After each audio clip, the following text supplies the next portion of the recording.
Once, there was a man named Mr. Han who came from a wealthy family and enjoyed hosting guests. A man named Su, who lived in the same town, often joined him for drinks. One day, while they were drinking together, a Taoist priest arrived at the door with an alms bowl in hand. The servants offered him money and food, but the priest refused both and continued to linger. Eventually, the servants ignored him.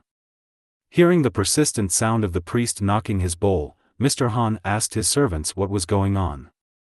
Before they could finish explaining, the priest walked into the house. Mr. Han invited him to sit down.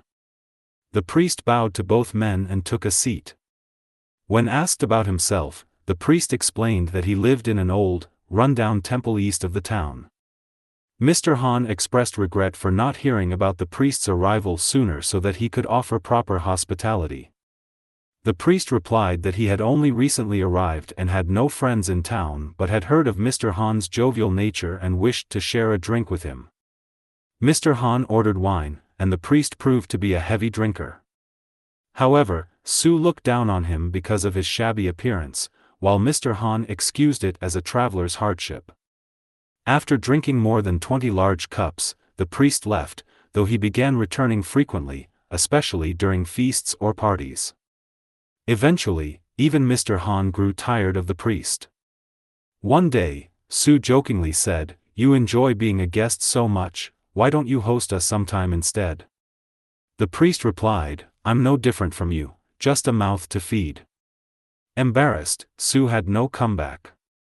The priest added, "Still, I've been considering how to repay your kindness. When we meet again, I'll do my best to host you with my humble wine." The next day, the priest invited them to visit him at noon. Mr. Han and Su went, not expecting much. To their surprise, the priest met them in the street and led them through a grand courtyard. They were amazed to see rows of elegant buildings and remarked that they hadn't seen the temple in such a state before.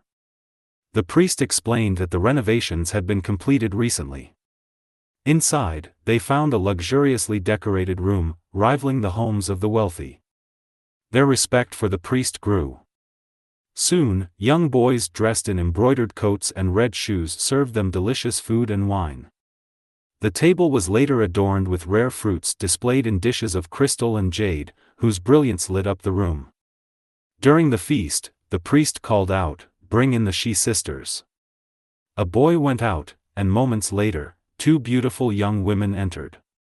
One was tall and willowy, the other younger and petite, both stunningly attractive. The younger one sang while keeping time, and the elder played the flageolet. Their performance was enchanting. Afterward, the priest held his goblet upside down and challenged his guests to match him drink for drink. He then asked the sisters to dance. A carpet was spread, and the women performed a graceful dance, their flowing robes perfuming the air. When the dance ended, they leaned against a painted screen while Mr. Han and Su grew increasingly drunk. Eventually, the priest excused himself, saying, "Please continue drinking, I'll rest for a while and return later." He lay down on a luxurious couch at the end of the room. Irritated, Su shouted, "Priest, how rude," and tried to wake him. The priest ran out, leaving Han and Su to sleep on intricately carved couches with fine bedding. When they woke up, they found themselves lying on the road, with Su's head in a dirty drain. Nearby, they saw only a couple of shabby huts, everything else had vanished.